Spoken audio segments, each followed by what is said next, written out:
दोस्तों नमस्कार। ये है मार्गदर्शन फॉर सिविल सर्विसेज। मैं अनुराग चौधरी।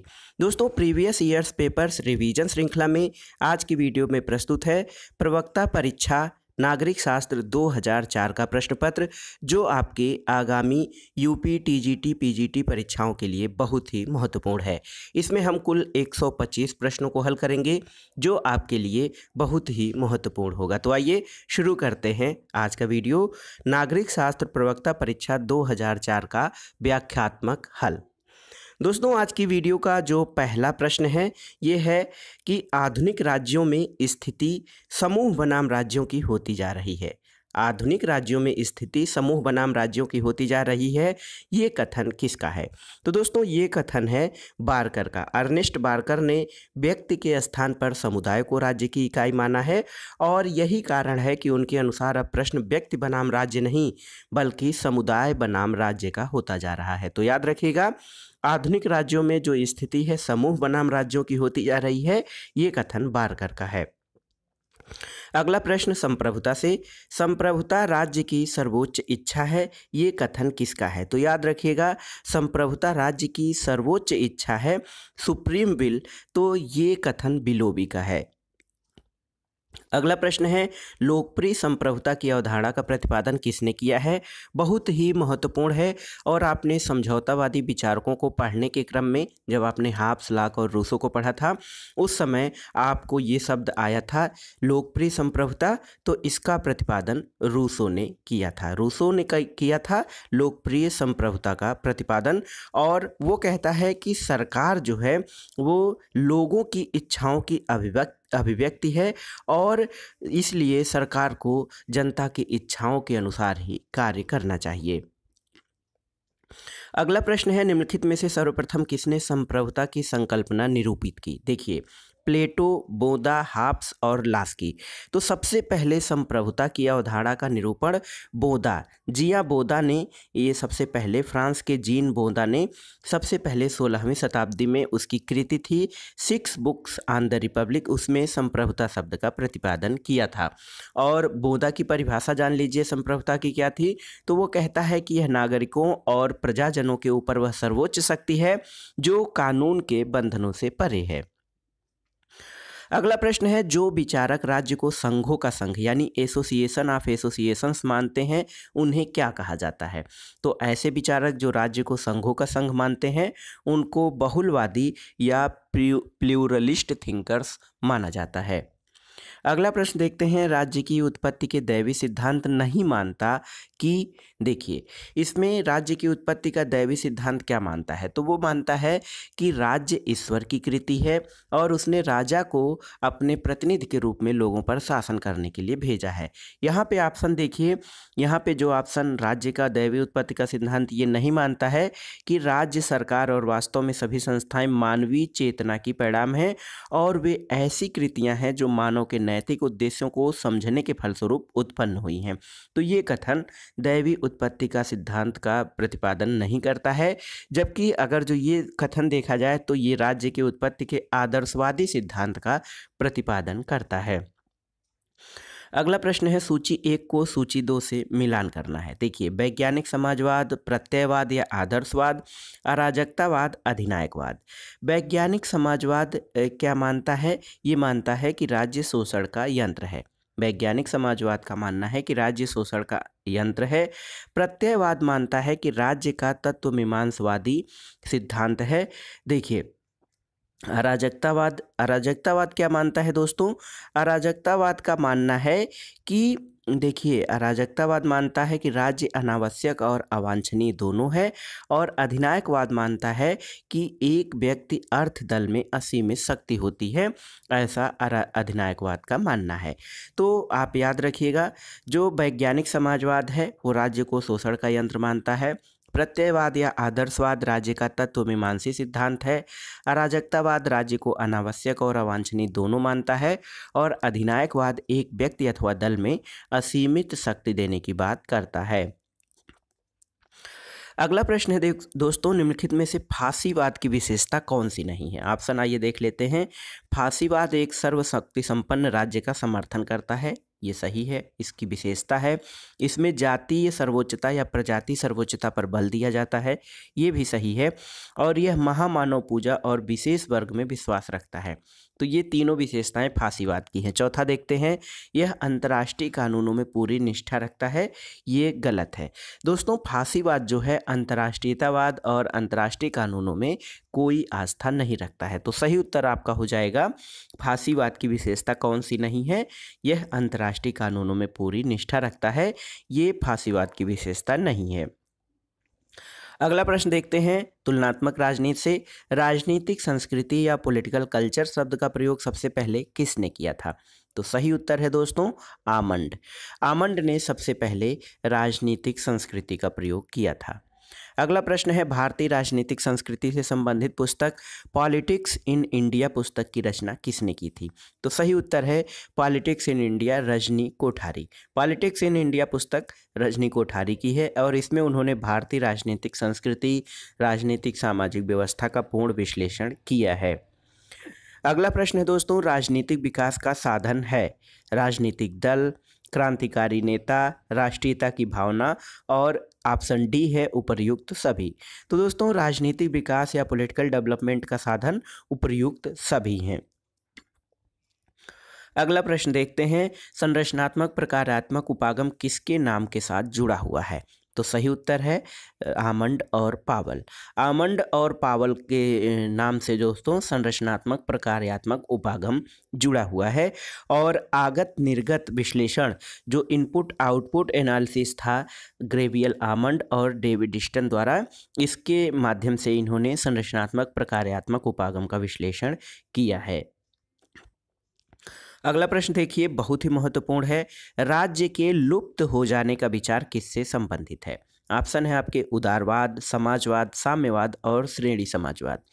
तो दोस्तों, राज्य अंततः समाप्त हो जाएगा, वर्ग समाप्त होगा और राज्य अंततः समाप्त हो जाएगा, यानी राज्य के लुप्त होने का विचार ये साम्यवाद से संबंधित है।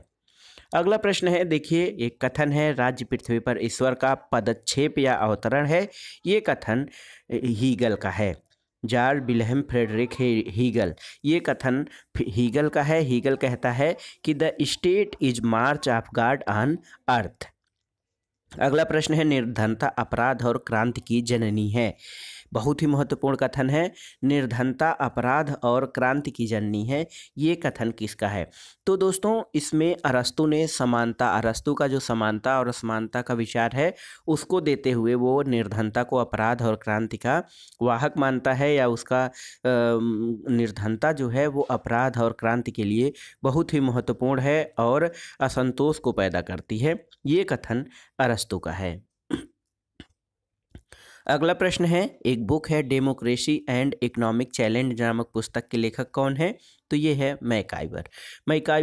मैकाइवर राजनीति वैज्ञानिक के साथ साथ एक समाजशास्त्री भी हैं और इन्होंने डेमोक्रेसी एंड इकोनॉमिक चैलेंज नामक पुस्तक लिखी है। अगला प्रश्न देखते हैं, जॉन लॉक और रूसो के सामाजिक संविदा के संबंध में क्या सही है? दोस्तों, लॉक का समझौता पूर्णतया स्वतंत्र समझौता है, जबकि रूसो की संविदा आबद्ध संविदा है। ये सही है। लॉक समुदाय को नगण्य शक्तियाँ प्रदान करता है, जबकि रूसो की संविदा में व्यक्ति का समुदाय में पूर्ण समर्पण हो जाता है। सही है। तीसरा है कि लॉक की संविदा में व्यक्तियों के अधिकार सुरक्षित हो जाते हैं, जबकि रूसो की संविदा में व्यक्ति के अधिकारों का अवसान हो जाता है। और चौथा है आपका उपर्युक्त सभी। तो दोस्तों, लॉक और रूसो के सामाजिक सिद्धांत या सामाजिक समझौता सिद्धांत के संबंध में सभी कथन सही हैं। अगला प्रश्न है, लेनिन का मार्क्सवाद के सिद्धांतों की दृढ़तम एवं कट्टरतम नीति स्वीकृत होने के साथ परिस्थितियों के अनुसार इन सिद्धांतों की स्वतंत्रतम बदली हुई व्यवस्था है। ये कथन किसका है? तो दोस्तों, ये कथन सेबाइन का है कि लेनिन का मार्क्सवाद के सिद्धांतों की दृढ़तम और कट्टरतम स्वीकृत होने के साथ परिस्थितियों के अनुसार इन सिद्धांतों की स्वतंत्रतम बदली हुई अवस्था है। अगला प्रश्न है दोस्तों, आइजा बर्लिन ने टू कॉन्सेप्ट ऑफ लिबर्टी में क्या प्रतिपादित नहीं किया है? दोस्तों, ऑप्शन है आपके स्वतंत्रता और समानता दो स्वतंत्र मूल्य हैं, ये प्रतिपादित किया है। स्वतंत्रता केंद्रीय मूल्य है, ये भी। और सामाजिक आर्थिक असमानता को राज्य के कार्यक्षेत्र के भीतर माना, तो ये नहीं है और सकारात्मक स्वतंत्रता व्यक्ति का मामला है। तो दोस्तों ऑप्शन सी जो है वो आइजिया बर्लिन के टू कॉन्सेप्ट ऑफ लिबर्टी में प्रतिपादित नहीं किया गया है। आइजिया बर्लिन ने देखिए टू कॉन्सेप्ट ऑफ लिबर्टी, इसमें उन्होंने स्वतंत्रता और समानता को एक दूसरे से स्वाधीन मूल्य माना था और उन्होंने कहा कि उन्हें एक दूसरे से नहीं बदला जा सकता है और स्वतंत्रता को उन्होंने सेंट्रल वैल्यू या केंद्रीय मूल्य के रूप में स्थापित किया था तथा समानता के दावे को बहुत पीछे धकेल दिया और उसने सकारात्मक स्वतंत्रता को व्यक्ति का मामला बताया था। अगला प्रश्न देखते हैं, निम्नलिखित में से कौन सा युग्म सही है। देखिए यहाँ पे वैधानिक अधिकार सिद्धांत, तो वैधानिक अधिकारों का जो सिद्धांत है वो हाब्स, बेंथम, हीगल और रूसो द्वारा प्रतिपादित किया गया था। अधिकारों का आदर्शवादी सिद्धांत ये कांट, ग्रीन, बोसांके द्वारा प्रतिपादित किया गया था। अधिकारों का ऐतिहासिक सिद्धांत दोस्तों ये देखिए ये Edmund Burke, Henry man, जर्मी Bentham द्वारा प्रतिपादित किया गया था। और अधिकारों का समाज कल्याण सिद्धांत लाक, बर्क, मार्क्स और लेनिन के द्वारा। तो इसमें से सही युग्म जो है वो है अधिकारों का ऐतिहासिक सिद्धांत, एडमंड बर्क और हेनरी मैन द्वारा प्रतिपादित किया गया था। अगला प्रश्न है, कार्ल मार्क्स के किस विचार का प्रतिपादन नहीं किया है। तो ये है ऑप्शन आपके, हीगल का दर्शन सिर के बल खड़ा था, मैंने उसे पैर के बल खड़ा कर दिया, ये मार्क्स द्वारा प्रतिपादित किया गया है। आज तक के दार्शनिकों ने दुनिया की व्यवस्था की है, अब उसे बदलने का समय आ गया है, ये भी मार्क्स का कथन है। और साम्राज्यवाद पूंजीवाद का उच्चतम चरण है, तो ये मार्क्स का कथन नहीं है, ये कथन लेनिन का है। वो कहता है कि साम्राज्यवाद पूंजीवाद की उच्चतम अवस्था है। और अगला ऑप्शन है कि राज्य केवल एक ऐसा यंत्र है जिसकी सहायता से एक वर्ग दूसरे वर्ग का शोषण करता है, ये मार्क्स का विचार है। तो सही उत्तर आपका हो जाएगा ऑप्शन सी, मार्क्स द्वारा नहीं कहा गया है। अगला प्रश्न है, स्वतंत्रता समानता स्वतंत्रता की तरह एक चीज नहीं है। मैं लॉर्ड एक्टन के इस कथन से सहमत नहीं हूं कि समानता की उत्कृष्ट अभिलाषा के कारण स्वतंत्रता की आशा ही व्यर्थ हो गई है। ये कथन किसका है। तो ये कथन H.G. लास्की यानी हैरेल्ड जोसेफ लास्की द्वारा उसकी पुस्तक ए ग्रामर ऑफ पॉलिटिक्स में दिया गया है। उसमें उसने कहा है कि मैं एक्टन के इस कथन से सहमत नहीं हूं कि समानता की उत्कृष्ट अभिलाषा के कारण स्वतंत्रता की आशा व्यर्थ हो गई है। यहाँ पर देखिए सूची 1 को सूची 2 से सुमेलन कराना है। कुछ विचारक हैं और उनके जो है कथन हैं। माओ से तुंग, दोस्तों माओ से तुंग मानता है कि सैन्य शक्तियों का केंद्रीकरण देखने में आसान मालूम होता है लेकिन अमल में यह बहुत कठिन काम है। मॉन्टेस्क्यू का कथन है कि राज्य व्यवस्था अनेक व्यक्तियों की संगठित शक्ति है। और मार्क्स का कथन है कि दुनिया के मजदूरों संगठित हो जाओ, इससे तुम्हारी दास्ता की बेड़ियां कटेंगी। और लेनिन का कथन है कि वे लोग खतरनाक हैं जो ये नहीं समझते कि साम्राज्यवाद के खिलाफ संघर्ष तब तक दिखावा है जब तक वे इसे अवसरवाद की लड़ाई के साथ बांध न दिया जाए। अगला प्रश्न है दोस्तों, पूंजीवाद के सागर के बीच का समाजवादी द्वीप सारे संसार के सर्वहारा वर्ग के क्रांतिकारी आंदोलन के लिए एक प्रकाश पुंज का कार्य करेगा। ये कथन किसका है। तो दोस्तों ये कथन महान मार्क्सवादी विचारक लेनिन का है, जो कहता है पूंजीवाद के सागर के बीच समाजवादी द्वीप सारे संसार के सर्वहारा वर्ग के क्रांतिकारी आंदोलन के लिए एक प्रकाश पुंज का कार्य करेगा। अगला प्रश्न है देखिए बहुत ही महत्वपूर्ण, the power elite. The power elite पुस्तक ये सी राइट मिल्स की रचना है। याद रखिएगा अभिजनवादी विचारक वाला चैप्टर पढ़ते समय आपने द पावर एलीट पुस्तक पढ़ा था, वो सी राइट मिल्स की रचना है। एक महत्वपूर्ण कथन बहुत ही आसान भी है, राज्य का आधार शक्ति नहीं बल्कि इच्छा है, ये T.H. ग्रीन का कथन है। अगला प्रश्न है दोस्तों, सामान्य इच्छा के प्रति वास्तविक आपत्ति यह है कि जहाँ तक यह इच्छा है सामान्य नहीं है और जहाँ तक यह सामान्य है इच्छा है, यह किसने कहा है। दोस्तों ये कथन हाब हाउस का है। हाब हाउस ने वेस्टर्न पॉलिटिकल थॉट्स पर अपनी टिप्पणी और व्याख्या लिखी है जिसमें उसने सामान्य इच्छा के संबंध में ये विचार दिया है। अगला प्रश्न देखिए थोड़ा सा घुमाकर पूछा गया है, राज्य का अस्तित्व मनुष्य से पहले है। ये कथन आपने पढ़ा था कि राज्य व्यक्ति का पूर्वगामी है, तो ये कथन आप आसानी से सही कर सकते हैं। अरस्तु का कथन है कि राज्य व्यक्ति का पूर्वगामी है या राज्य का अस्तित्व मनुष्य से पहले है। अगला प्रश्न है, ग्रीन ने स्वतंत्रता की परिभाषा किस प्रकार की है? तो उसका जो ऑप्शन है दोस्तों, ऐसे कार्यों की करने की क्षमता जो करने योग्य है। तो टी.एच. ग्रीन या थॉमस हिल ग्रीन एक आदर्शवादी विचारक था। उसने स्वतंत्रता को इस प्रकार से परिभाषित किया है कि स्वतंत्रता ऐसे कार्यों के करने की क्षमता है जो करने योग्य हैं। अगला प्रश्न है, राज्य एक आवश्यक बुराई है, यह कथन किस विचारधारा से संबंधित है? तो दोस्तों सही उत्तर है व्यक्तिवाद से संबंधित है, इंडिविजुअलिज्म। वो मानता है कि राज्य एक आवश्यक बुराई है। आवश्यक क्यों है? क्योंकि आवश्यक इसलिए है कि राज्यों के लोगों के जीवन, संपत्ति और स्वतंत्रता की रक्षा के लिए है। बुराई इसलिए है कि राज्य के अनेक कार्यों का अर्थ है व्यक्ति की स्वतंत्रता में कटौती। अगला प्रश्न है दोस्तों, अरस्तु कथन कारण से संबंधित है। अरस्तु के राज्य व्यक्ति का पुरोगामी है। अरस्तु के अनुसार राज्य व्यक्ति का पुरोगामी है। सही है। कथन है कि अरस्तु के अनुसार राज्य एक नैसर्गिक संस्था है। निम्नलिखित विकल्पों में से सही उत्तर का चयन करिए। तो दोस्तों यहाँ पर देखिए ए और आर दोनों सही है, लेकिन आर ए की सही व्याख्या नहीं करता है। अरस्तु राज्य को व्यक्ति से पहले मानता है। इसका कारण ये है कि पूर्ण जो होता है वो पहले आता है और उसके अंग बाद में आते हैं। आइए देखते हैं प्लेटो से संबंधित। प्लेटो ने अपनी किस रचना में न्याय सिद्धांत का वर्णन किया है? तो सही उत्तर है रिपब्लिक। रिपब्लिक को कंसर्निंग जस्टिस के नाम से भी इस पुस्तक को दूसरे टाइटल के रूप में कंसर्निंग जस्टिस कहा जाता है। इसलिए ये माना जाए कि न्याय सिद्धांत का वर्णन उसने अपने रिपब्लिक में किया है। अगला प्रश्न है, मानव चेतना स्वतंत्रता की मांग करती है। स्वतंत्रता का संबंध अधिकारों से है और अधिकार राज्य की मांग करते हैं। ये कथन किसका है? तो ये कथन है आदर्शवादी विचारक टी.एच. ग्रीन का। अगला प्रश्न है, जहाँ कानून नहीं होता वहाँ स्वतंत्रता नहीं होती। ये कथन किसका है? तो ये कथन बहुत ही महत्वपूर्ण है।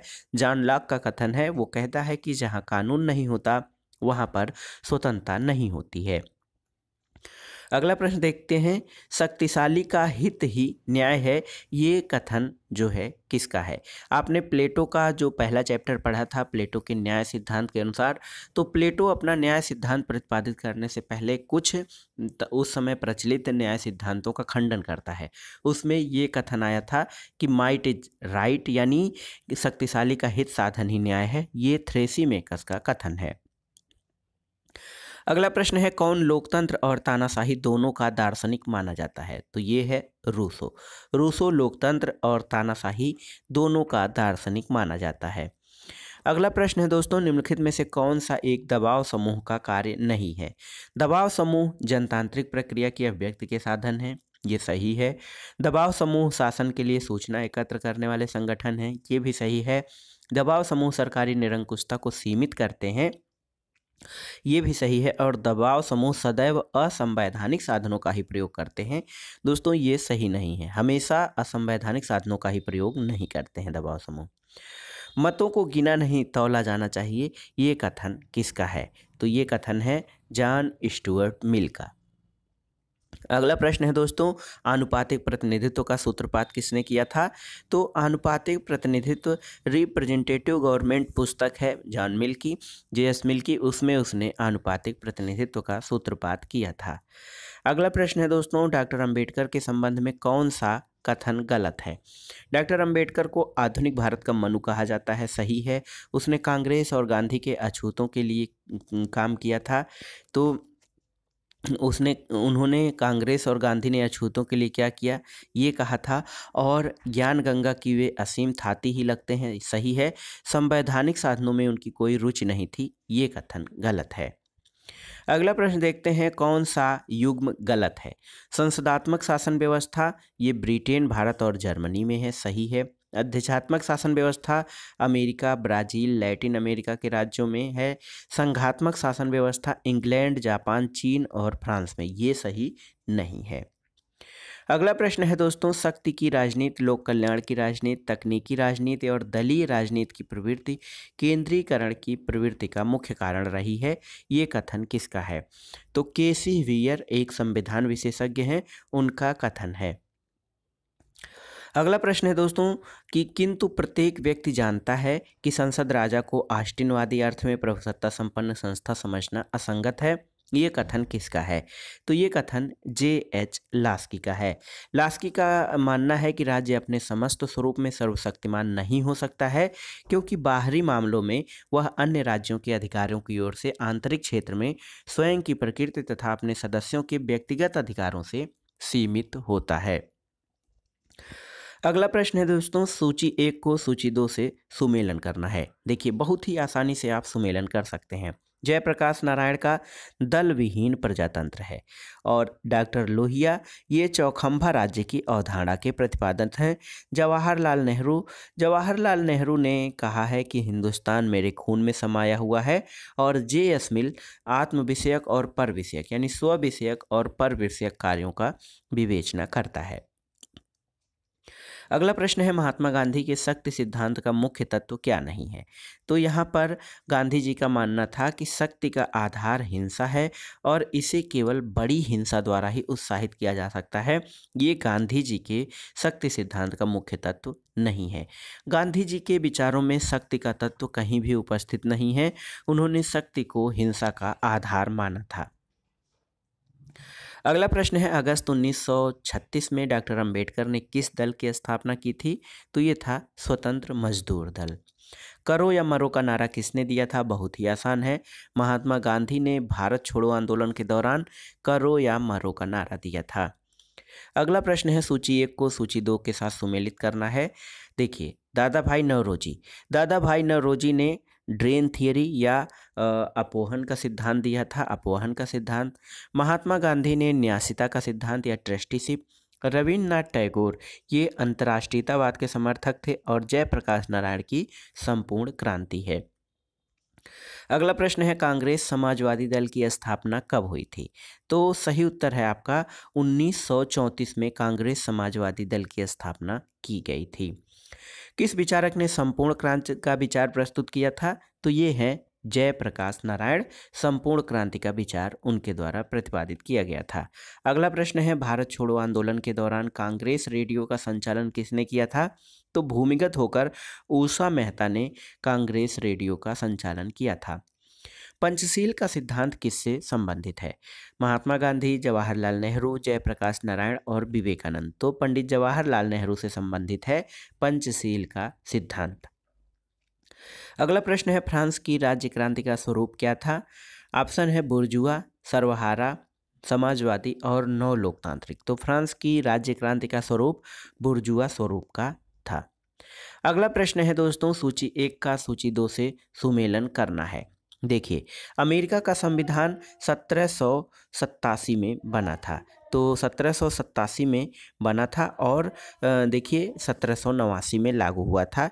ए का आपका तीसरा हो जाएगा। फ्रांस का संविधान, तो ये फ्रांस का संविधान देखिए 6 अक्टूबर 1958 को बना था। 6 अक्टूबर 1958 बी का हो जाएगा चौथा।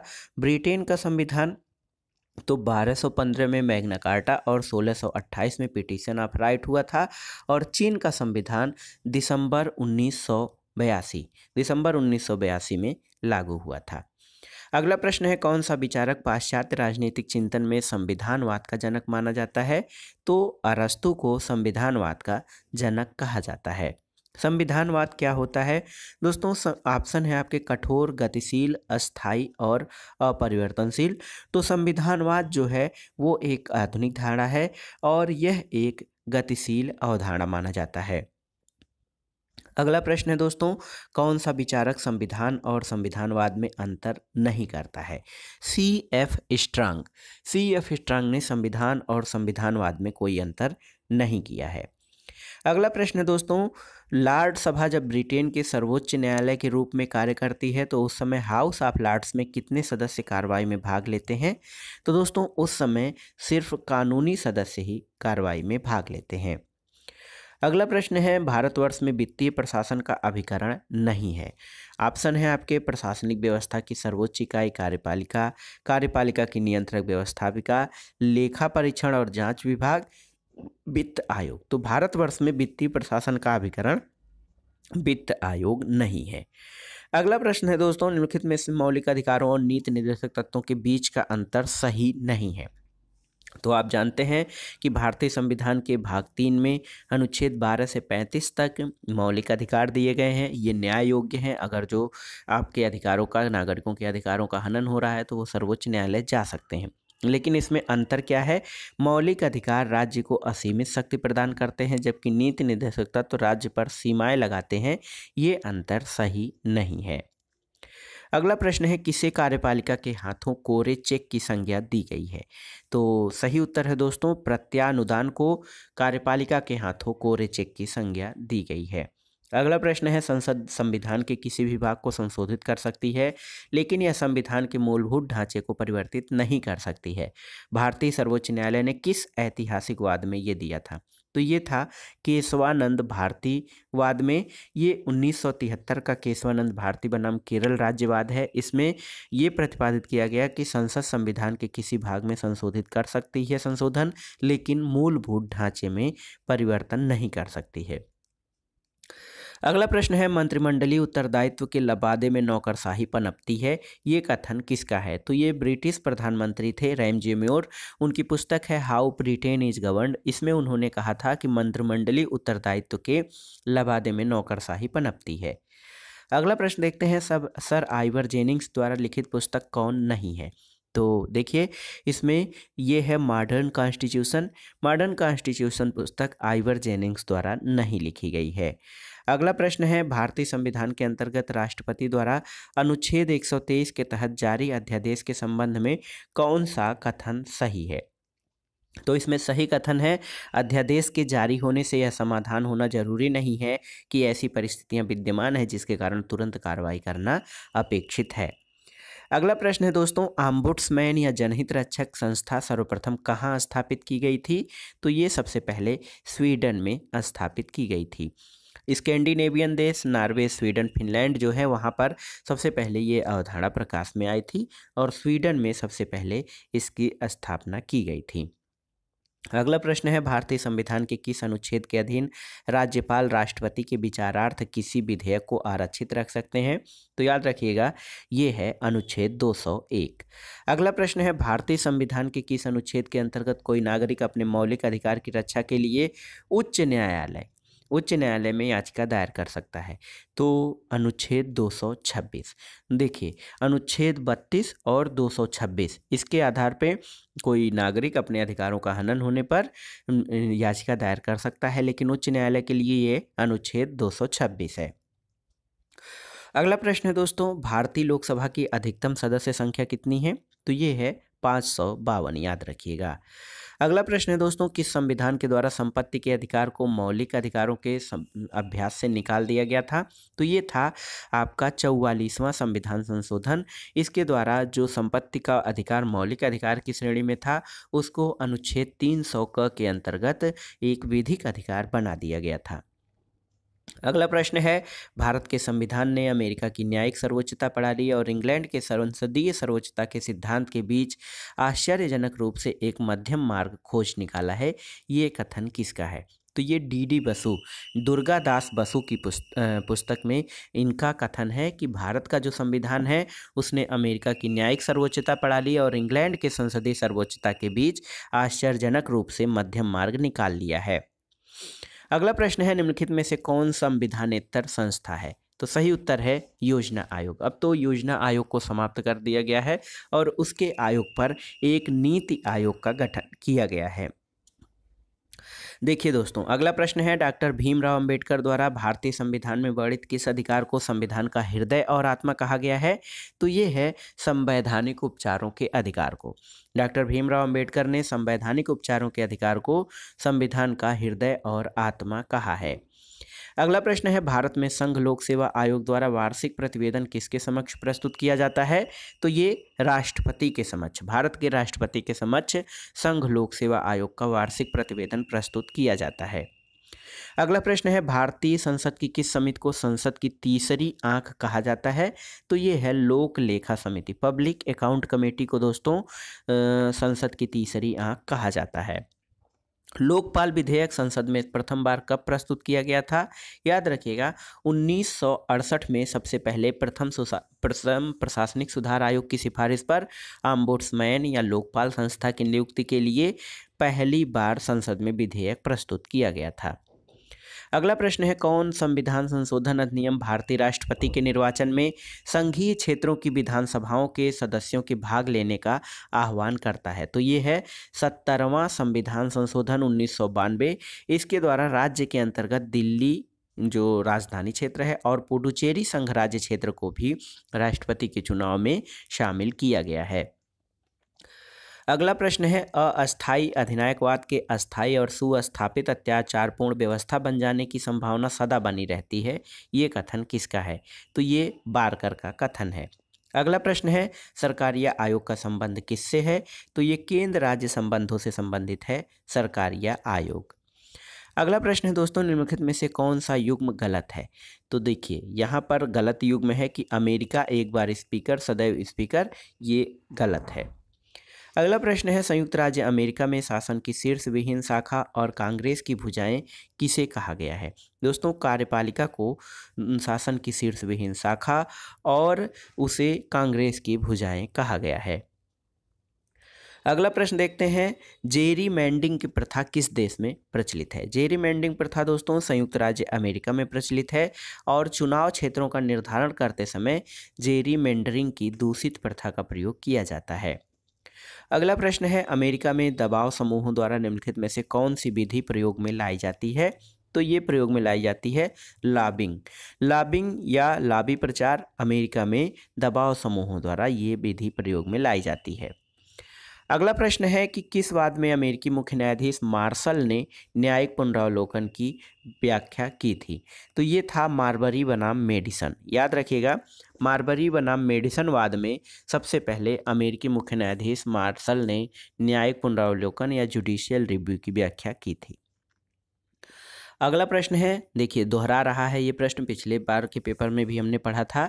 जीवन स्वतंत्रता और सुखानुसरण तथ्य है। तो ये अमेरिकी स्वतंत्रता के घोषणा पत्र का मूल तथ्य है, जीवन स्वतंत्रता और सुखानुसरण। वह कौन सा देश है जहां लूट पद्धति के आधार पर लोक सेवा में भर्ती का लंबा इतिहास रहा है? तो ये है व्यवस्था अमेरिका की। अमेरिका में लूट पद्धति के आधार पर लोक सेवा में भर्ती का लंबा इतिहास रहा है। अगला प्रश्न है, गुट तंत्र का लौह नियम या अल्पतंत्र के लौह नियम का प्रतिपादन किसने किया है? तो ये रॉबर्ट मिचेल्स का है दोस्तों। ये अभिजनवादी विचारक हैं और ये अल्पतंत्र के लौह नियम का प्रतिपादन इनके द्वारा किया गया था। अगला प्रश्न है, यदि अति समानता से प्रजातंत्र भ्रष्ट होता है तो साथ ही अति समानता की भावना भी नष्ट हो जाएगा, ये कथन किसका है? तो ये अरस्तू का कथन है। अगला प्रश्न है, किसने भारत में दल विहीन लोकतंत्र का समर्थन किया था? जयप्रकाश नारायण ने। और किस देश में एक दलीय पद्धति है? तो ये है भारत, फ्रांस, चीन और अमेरिका में से चीन में एक दलीय पद्धति है, साम्यवादी दल की सरकार है। अगला प्रश्न है, यदि राजा संपत्तिवान अथवा समृद्धशाली है तो वह अपनी प्रकृतियों को समृद्धि प्रदान करता है। प्रकृतियों को वही गौरव प्राप्त है जो राजा को है, अतः राजा सुस्थिर और अक्षय शक्ति का स्रोत है। ये कथन किसका है? ऑप्शन है आपके मनु, कौटिल्य, कामंदक और शुक्र। तो ये कथन कौटिल्य का है। अगला प्रश्न है, प्राचीन भारतीय राजनीतिक विचारकों ने राज्य के कितने अंग बताए हैं? तो राज्य के 7 अंग बताए हैं, जिनको कि राज्य का सप्तांग सिद्धांत के रूप में वर्णित किया गया है। राजा, अमात्य, जनपद, दुर्ग, दंड, कोष और मित्र। अगला प्रश्न है, सूची 1 का सूची 2 से सुमेलन कराना है। देखिए भारत में मित्रता और शांतिपूर्ण सहअस्तित्व की नीति अपनाई गई है। संयुक्त राज्य अमेरिका, दोस्तों संयुक्त राज्य अमेरिका साम्यवाद का अवरोध या साम्राज्यवाद का विरोध करता है। सोवियत रूस की जो व्यवस्था है वो है समाजवादी और अंतर्राष्ट्रीयवाद के सिद्धांत के आधार पर मैत्री सहयोग, और चीन सैनिक शक्ति और साम्यवाद का समर्थक है।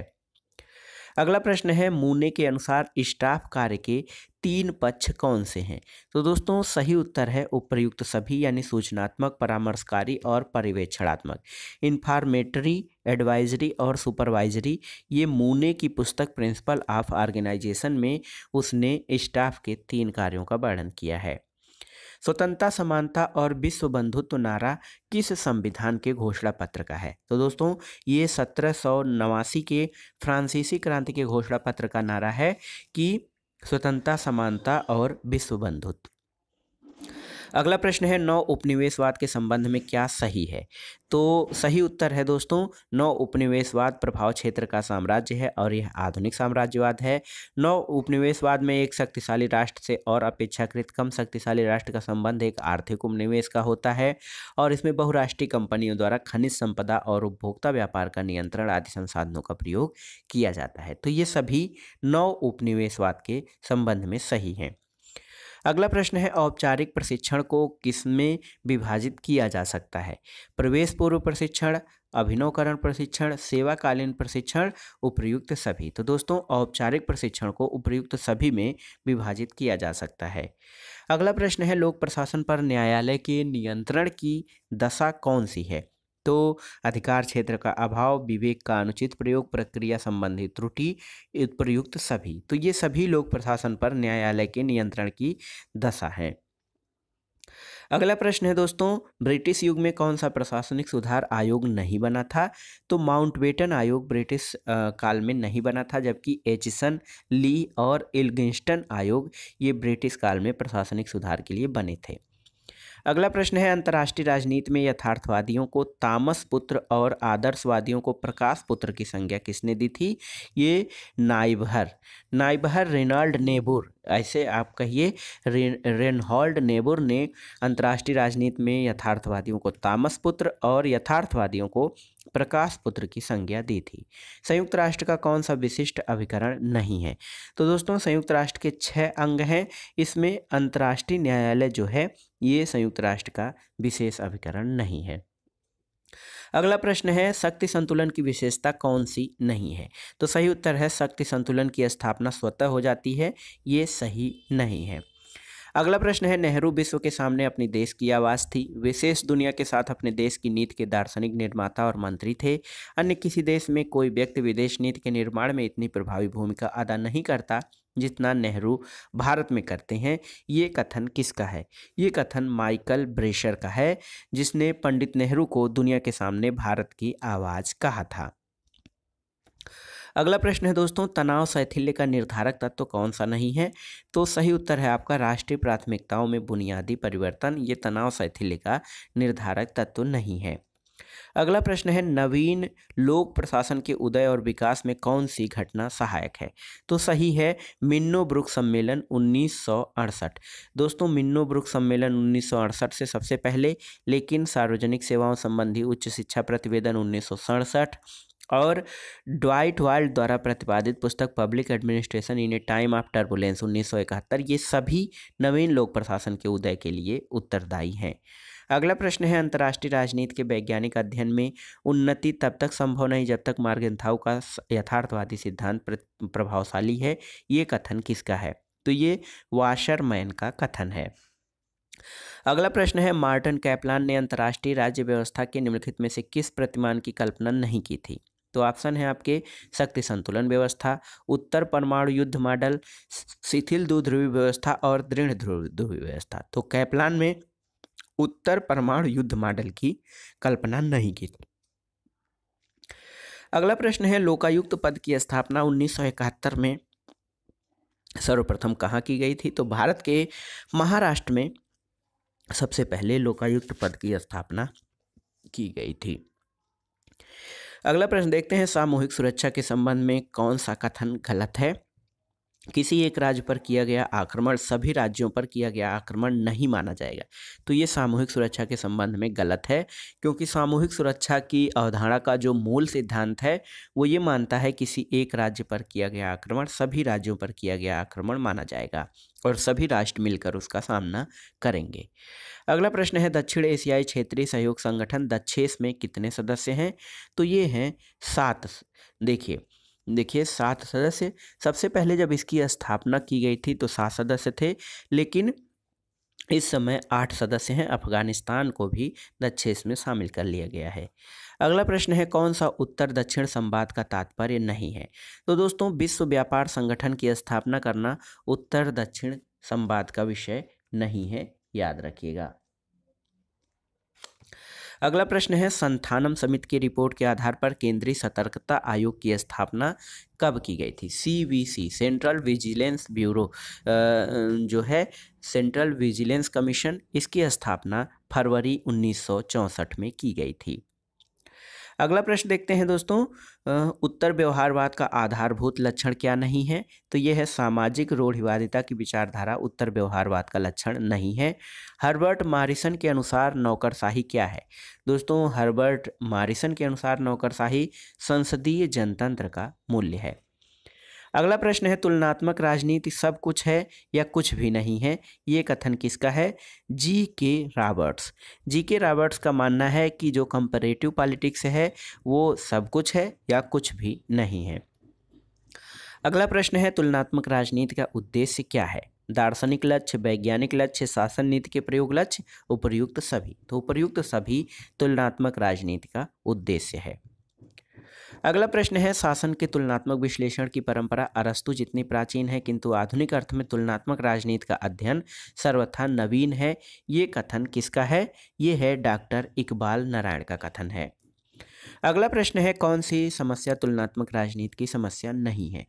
परिवृत्तियों की समस्या, धार्मिक मतभेद की समस्या, वैचारिक संरचना की समस्या, भाषा और संस्कृति की विविधता की समस्या। तो धार्मिक मतभेद की समस्या तुलनात्मक राजनीति की समस्या नहीं है।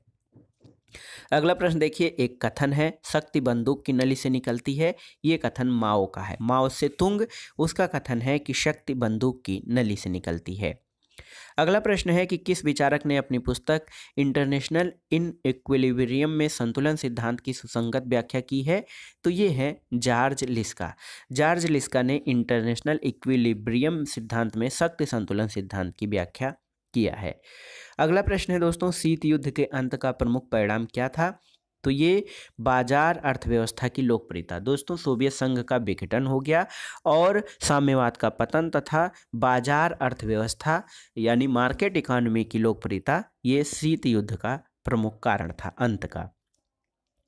अगला प्रश्न है, GATT, general agreement on trade and tariff के स्थान पर 1995 में किस नए संगठन की स्थापना हुई थी? WTO, वर्ल्ड ट्रेड ऑर्गेनाइजेशन की स्थापना 1995 में हुई थी। अगला प्रश्न है, निम्नलिखित में से किसका संबंध गुटनिरपेक्ष आंदोलन से नहीं था? तो नेहरू, नासिर, टीटो का संबंध था, चर्चिल का संबंध गुटनिरपेक्ष आंदोलन से नहीं है। अगला प्रश्न है, किसने नौकरशाही को विवेकपूर्ण विधिक सत्ता कहा है? तो ये है मैक्स वेबर। और इस वीडियो का यानी वर्ष 2004 के प्रवक्ता परीक्षा का अंतिम और 125वां प्रश्न है कि किस प्रशासनिक विचारक ने संगठन के सिद्धांतों की पोस्ट कार्व के रूप में सूत्रबद्ध किया है? तो पोस्ट कार्व लूथर गुलिक। सही उत्तर है, लूथर गुलिक ने पोस्ट कार्व की अवधारणा का प्रतिपादन किया है। दोस्तों, ये था आज का वीडियो जो कि प्रवक्ता परीक्षा और प्रशिक्षित स्नातक परीक्षा के लिए भी बहुत महत्वपूर्ण है, क्योंकि दोनों परीक्षाओं में एक ही आयोग से आयोजित होती हैं परीक्षाएं, तो प्रश्न दोनों परीक्षाओं में पूछे जा सकते हैं। आप इसको तैयार कर लीजिएगा। कुछ प्रश्न कठिन हैं, उनको अलग से नोट कर लीजिएगा ताकि परीक्षा के समय आप आसानी से रिवाइज कर सकें। दोस्तों, वीडियो आपको कैसा लगा हमें कमेंट बॉक्स में ज़रूर बताइएगा, और किसी प्रश्न पर आपको कोई दुविधा हो रही हो या कोई समस्या हो रही हो तो उसके बारे में भी हमें कमेंट बॉक्स में लिखिएगा। वीडियो देखने के लिए धन्यवाद दोस्तों, नमस्कार।